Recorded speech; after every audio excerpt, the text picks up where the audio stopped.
Hello, my name is Tarnisha Rachel, and I'm one amongst a group of four, and we're going to talk about nurse-physician communication in delivery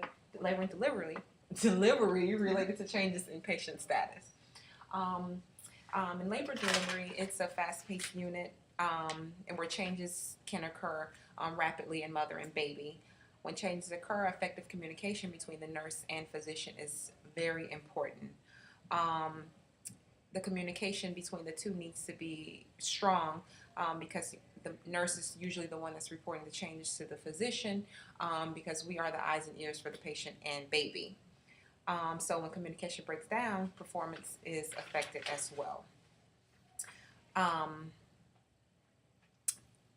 One thing in labor and delivery nurses have to be aware of is looking for adverse reactions and medications and changes with mommy and changes with baby. So this is why we're very vital in the role as the bedside for mother and baby.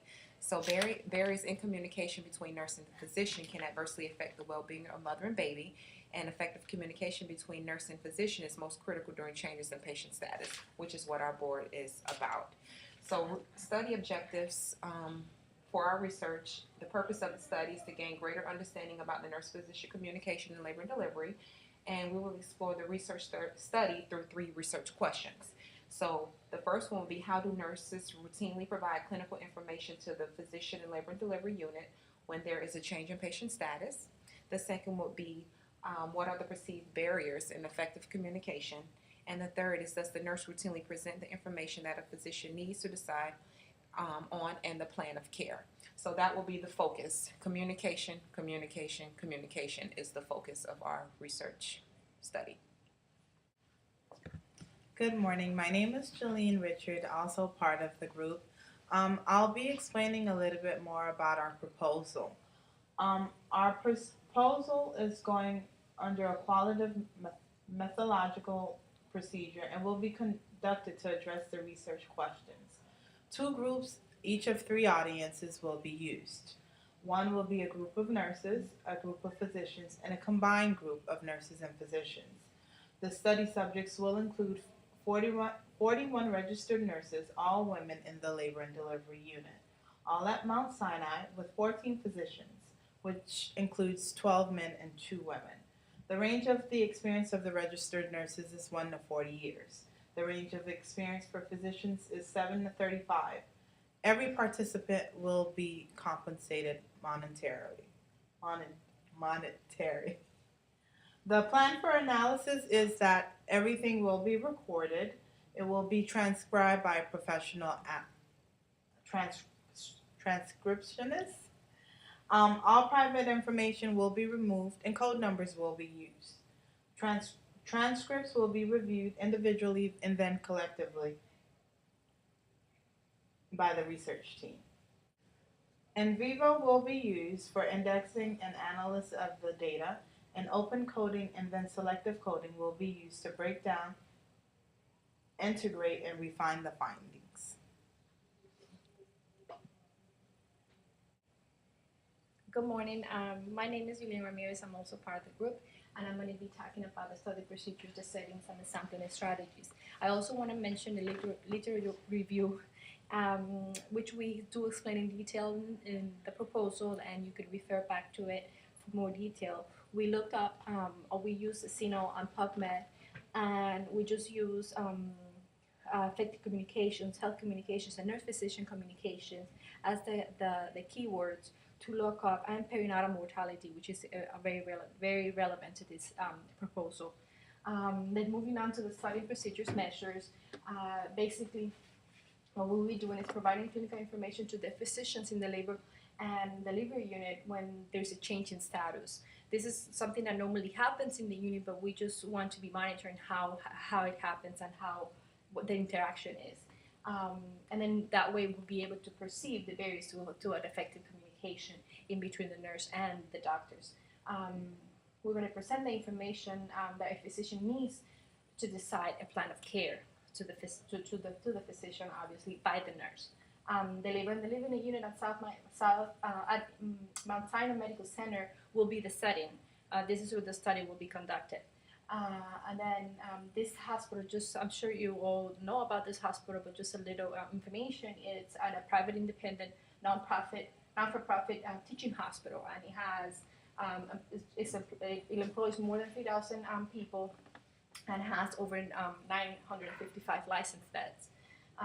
The labor delivery unit specifically has 18 delivery beds. The average number of annual births is from 18 to 1,900 a year. Then we'll move on to the sampling. The sampling strategies on such recruitment. Turned off. Purposive sampling will be used for the focus group. 8 nurses and 8 physicians will be recruited and assigned to 3 different groups based on willingness, years of experience, and interest in the research topic. Basically, that's the way it should be divided. And the first group will be 8 nurses, second group will be 8 physicians, and the third group 4 nurses and 4 physicians, so that we have a mix of the two. Hello, my name is Snezhina Radnovich, and I'm also part of the group. And I'm going to discuss more about our research proposal. And the very important step of the research process is consent. So before we could even start the study, we have to obtain permission from the Mount Sinai and then from the administrators to conduct the interviews.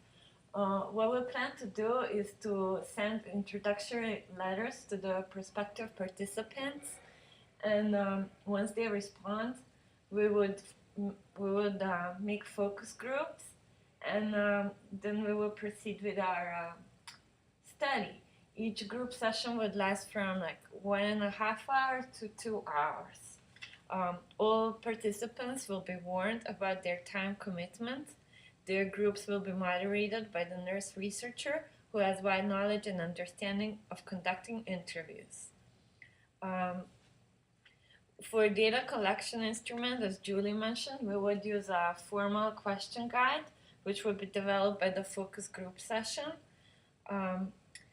Also, we mentioned the topics. First topic was providing clinical information to the physician in the labor and delivery unit when there is a change in patient status. Second topic, there is perspective barriers. The perceived barriers to effective communication.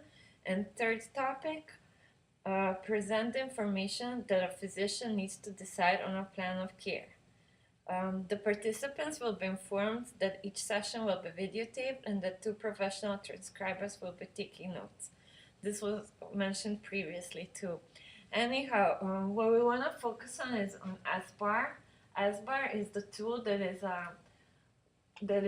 a formalized method of communication, and it's used often in the healthcare settings. The thing about SBAR that's important, it focuses on situation, background, assessment, and recommendation. So before you even talk to the physician, you need to know the brief information about the patient and why you're calling about. The background is the history and problem issue, list of current situations, most recent occurrence, national standards, policy, regulations, and for example, the hospital procedure or hospital regulations. Assessment is part that the nurse does. It's what you have observed. This is where you use your assessment skills. And then the last part, recommendation, is coming from the physician. It's what he wants you to do. The other important thing with SBAR is the nurse can always make a recommendation to physician, and then he could approve it or not, because sometimes nurses know more about patient than the physician, as they're there on the scene while the doctor might be away. So that was our study proposal, and this is how we plan to do it. We don't have any results of the study since we haven't conducted it yet as its proposal. And if you refer to the study review, we have reviewed plenty of other studies that focus on this topic, and they're all listed in the paper and the reference as well. Thank you for your attention.